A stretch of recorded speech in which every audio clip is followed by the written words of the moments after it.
राज्यर मुख्यमंत्री जड़े आदिवासी संप्रदायर व्यक्ति एवं तांकर प्राथमिक दायित्व होगा दरकार क्यों भाव में राज्य रे आदिवासी मानकर स्वर शाणित एवं से न्याय पाइबे किंतु बारंबार एम व्यतिक्रम देखुचु एवं व्यतिक्रम देखा जाउची। कहीं आम व्यतिक्रम कथा कहूँ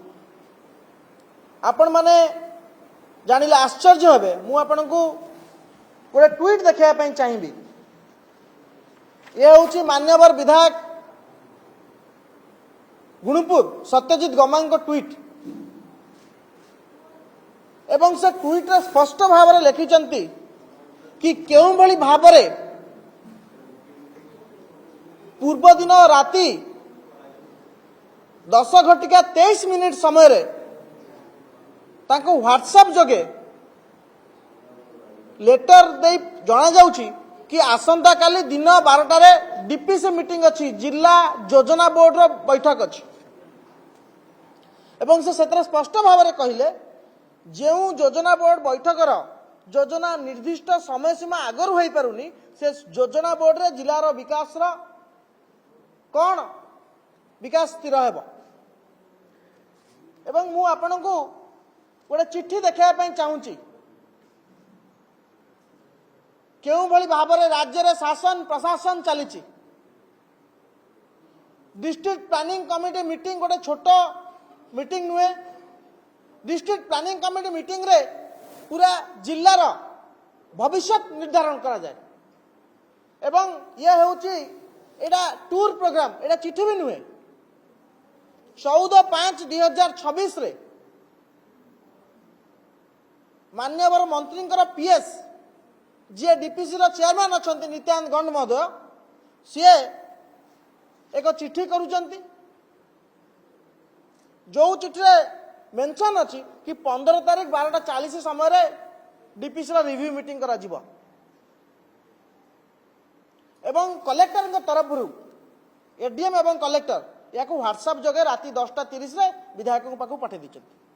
मु कही रखापी चाहूँगी कि रायगड़ा एक जिला जो जिले में जी भी जिलापाल हो जाउछंती पूर्वर पारुल पटवारी का कथा कहतु बर्तमान आशुतोष कुलकर्णी का कथा कहतु जी भी जिलापाल हो जाउछंती से माने अघोषित भाव में लोकंकर काम न करी खणी मालिकंकर एवं थर्ड फ्लोर निर्देश केवल पालन करुचंती जो निर्देश खणी मालिक मान पाखु जाउछि जो निर्देश थर्ड फ्लोर जाउछि से तांकर संपूर्ण दायित्व एवं कर्तव्य भूली केवल ताकू पालन करचंती से ऑर्डर को फॉलो करचंती। मु आपन को देखा चाहिए ए सरकार को ए जिलापाल को टिके पढ़े देवाई चाहिए। ये हूँ द ओडिशा गजेट एवं आपन को तार गोटे फर्द गोटे पृष्ठा Odisha district planning committee rules 2000 जो थर स्पष्ट भाव में लिखाई चैप्टर आईवी रे बिजनेस ऑफ द कमिटी एथिरे स्पष्ट भाव में लिखा जाइए जदि कौन सी प्लानिंग कमिटी बैठक करा जाए ताले सेतरे से मेसेज मेंशन करिसंती के notice of not less than 10 days shall be given अनुन्य 10 दिन आगरू आपन को नोटिस देया पई पड़िबो किंतु आपण पूर्व दिन राति रे व्हाट्सएप रे आपण जदी इमरजेंसी बेसिस रे मीटिंग करिया पई चाहिबे डिस्ट्रिक्ट प्लानिंग कमिटी रे मीटिंग रखिया पई चाहिबे बा चेयरमैन चाहिबे मीटिंग हेई परिबो किंतु नॉट लेस देन 3 days आपण 3 दिन पूर्व स्थिर करिया पई पड़िबो मिनिमम 3 दिन आगरू आपण को नोटिस देया पई पड़िबो। एथरु स्पष्ट भाव में जना पड़ुची कि राज्य सरकार चाहू नांती कि जो माने लोक मानकर स्वर रायगड़ार विकास कथा कहिबे से माने एक बैठक रे जोग दियंतु बोली जहा फल रे जो meeting DPC meeting chairman Nityanand Gaur का अध्यक्षतार निगला से रायगड़ा जिलार 3 जन विधायक 100% विधायक अनुपस्थित रहिले जो बैठक रे 100% लोक प्रतिनिधि आबसेंट रहउचंती रायगड़ा निजकू राजा भाविचंती रायगड़ा को निजर राज्य ए भांडामी बंद करंतु एवं आमे पुनर्बार कहबू आपण माने आज जे मुख्यमंत्री से पूर्वरु केउंझर जिल्लार विधायक थिले नवीन बाबू को सरकार थिला से भी एमते कहउतले कि विधायक को डका जाऊ नाही तांको कष्ट होउतला आमे आज तांको कष्ट बुझी पारछु समान कष्ट आज अनुभव करछन विधायक सत्यजित गमांग